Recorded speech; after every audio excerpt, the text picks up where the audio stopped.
আলহামদুলিল্লাহ, খুব বেশি ঋণে আছেন।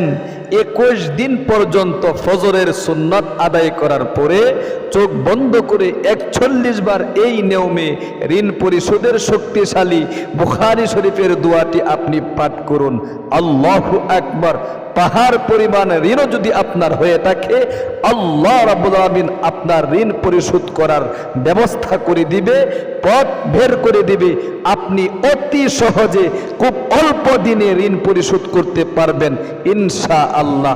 শুধু তাই নয়, এই দোয়ার মধ্যে এত শক্তি আর এত পাওয়ার রয়েছে, আল্লাহু আকবার। যত ধরনের কঠিন এবং জটিল অভাবে আপনি পড়ে থাকেন না কেন, আল্লাহ তাআলা আপনার কঠিন থেকে কঠিন অভাব অনটন দূরীভূত করে দিবে, ইনকামের মধ্যে বরকত দিবে।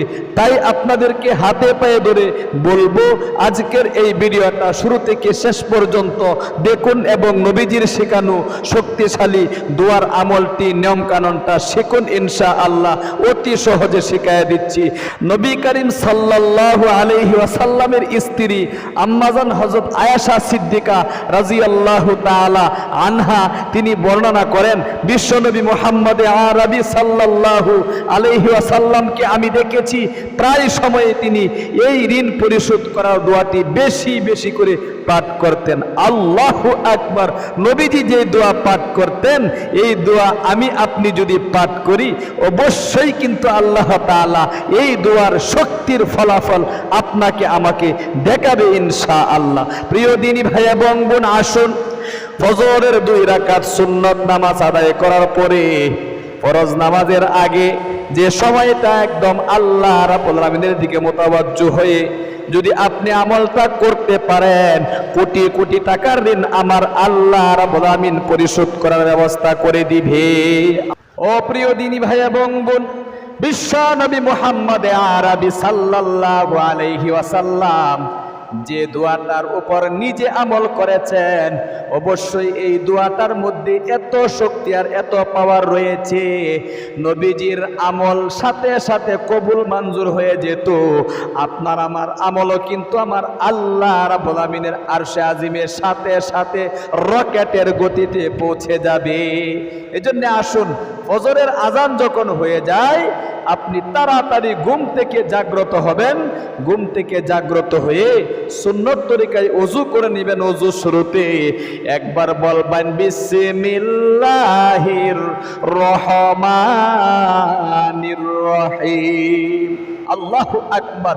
একবার বিসমিল্লাহ বলে আপনি অবশ্যই সুন্নত তরিকায় ওযু করবেন। ওযুর শেষে একবার বলবেন আশহাদু আল্লাহ ইলাহা ইল্লাল্লাহু ওয়াহদাহু লা শারীকা লাহু ওয়া আশহাদু আন্না মুহাম্মাদান আবদুহু ওয়া রাসূলুহু।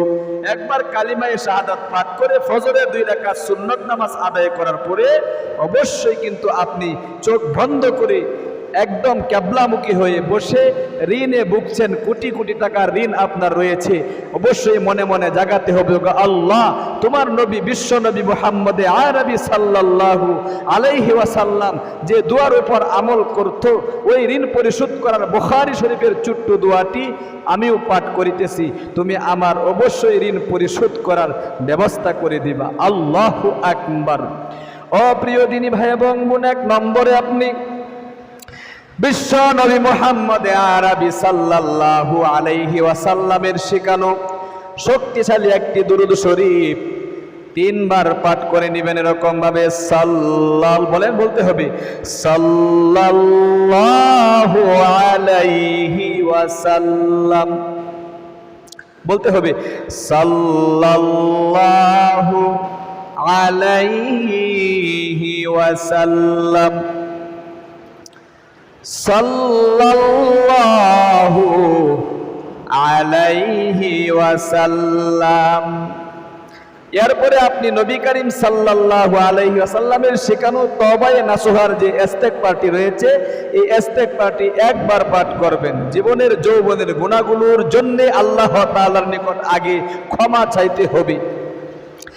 এরকম ভাবে আস্তাগফিরুল্লাহ রাব্বি মিন কুল্লি যামবি ওয়া আতুবু ইলাইহি ওয়ালা হাওলা ওয়ালা কুওয়াতা ইল্লা বিল্লাহিল আলিয়্যিল আযীম। এরপরে নবী করিম সাল্লাল্লাহু আলাইহি ওয়াসাল্লামের শেখানো শক্তিশালী সেই দোয়াটি ঋণ পরিশোধ করার বুখারী শরীফের মধ্যে যে উল্লেখ করা হয়েছে 41 বার পাঠ করবেন চোখ বন্ধ করে এরকম ভাবে, আল্লাহুম্মা বলেন, আল্লাহুম্মা ইন্নী আউযু বিকা মিনাল মাসামি ওয়াল মাগরামি। আবারও আল্লাহুম্মা, 4 শব্দের দোয়া, অতি সহজে আপনি সহি শুদ্ধ উচ্চারণটা শিখুন। এর চেয়ে সহজ দোয়া আপনি পাবেন না ঋণ পরিশোধ করার কোথাও খুঁজে। খুব মনোযোগ দিয়ে শিখুন, শব্দে শব্দে শিখাই দিচ্ছি। আল্লাহুম্মা ইন্নী আউযু বিকা মিনাল মাসামি ওয়াল মাগরামি। আবারও আল্লাহুম্মা ইন্নী আউযু বিকা মিনাল মাসামি ওয়াল মাগরামি। আল্লাহু আকবার। 41 বার এই শক্তিশালী দোয়াটি পাঠ করে আবারও সেই দুরূদ শরীফটা 3 বার পাঠ করবেন। সাল্লাল্লাহু আলাইহি ওয়াসাল্লাম বলেন, সাল্লাল্লাহু আলাইহি ওয়াসাল্লাম, সাল্লাল্লাহু আলাইহি ওয়াসাল্লাম।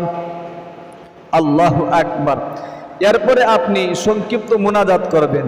ফরজ নামাজের আগে ফজরের মুনাজাত কিন্তু আল্লাহ তাআলার নিকট কবুল মঞ্জুর হয়।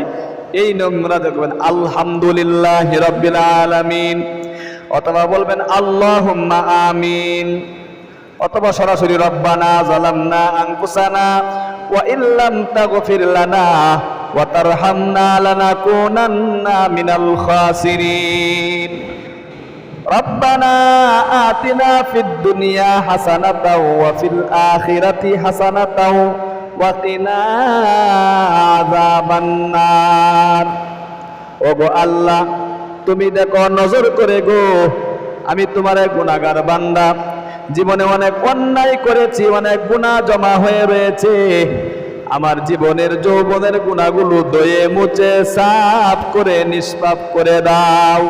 অনেক অভাব অনটনে আছি, ঋণে ফুক পড়ে রয়েছে, ঋণের কারণে ঘর বাড়ি থেকে বের হতে পারতেছি না। এত পরিমাণ ঋণ, জমি জামা বাড়ি বিটা বিক্রি করলেও ঋণ পরিশোধ হবে না।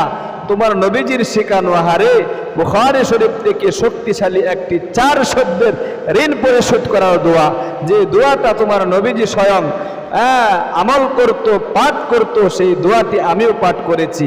তোমার নবীজির উসিলায়, তোমার বিশ্ব নবীর উসিলায় তুমি আমার আজকের এই মোনাজাতটা ফেরত দিও না, আমলটা কবুল মঞ্জুর করো, আমার পাহাড় পরিমাণ ঋণকে পরিশোধ করার ব্যবস্থা করে দাও। আহারে, আপনার মৃত মা বাবা অন্ধকার কবরে যদি শুয়ে থাকে, মৃত মা বাবার জন্য বলবেন, আল্লাহ গো, অনেক কষ্ট করে আমার মা বাবা 10 মাস 10 দিন আমার মা পেটে বোঝা বহন করেছে, অনেক কষ্টের পর কষ্ট সহ্য করে গো।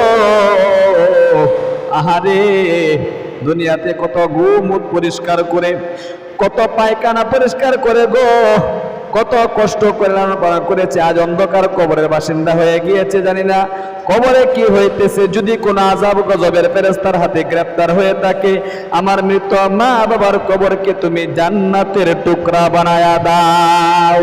এরকম ভাবে আপনার চাকরি হচ্ছে না, চাকরির জন্য দোয়া করবেন। আপনার প্রমোশন হচ্ছে না, প্রমোশনের জন্য দোয়া করবেন। আপনার কন্যা সন্তানের উপযুক্ত পাত্রে বিয়ের ব্যবস্থা হচ্ছে না, দোয়া করবেন। অর্থাৎ আপনার মনের যত জ্বালা যন্ত্রণা আর মনের যত নেক মাকসাদ গুলো আছে একটা একটা করে বিশ্বনবী বলেছেন আল্লাহ তাআলার কাছে বলার জন্য আপনি বলবেন। তাহলে প্রিয় দিনী ভাই এবং বোন, সর্বশেষে আখিরি তামান্না ওয়াজআল কালিমাতুনা ইনদাল মাউতি লা ইলাহা ইল্লাল্লাহু মুহাম্মাদুর রাসূলুল্লাহ সাল্লাল্লাহু আলাইহি ওয়াসাল্লাম। তাহলে প্রিয় দিনী ভাই এবং বোন, আজ পর্যন্ত আমাদের ইসলামিক চ্যানেলে যুক্ত থাকুন, আমলগুলো করুন, প্রতিদিনের ভিডিওগুলো দেখুন, আরেকজন ভাই বোনকে আমলটা করার জন্য, ঋণ পরিশোধ করার অবশ্যই শেয়ার করে দিবেন, ইনশাআল্লাহ সুযোগ করে দিবেন। তাহলে সুস্থ থাকুন, ইনশাআল্লাহ আপনাদের সুস্বাস্থ্য কামনা করে আজ এই পর্যন্তই বিদায় নিচ্ছি। আসসালামু আলাইকুম ওয়া রাহমাতুল্লাহি ওয়া বারাকাতুহু।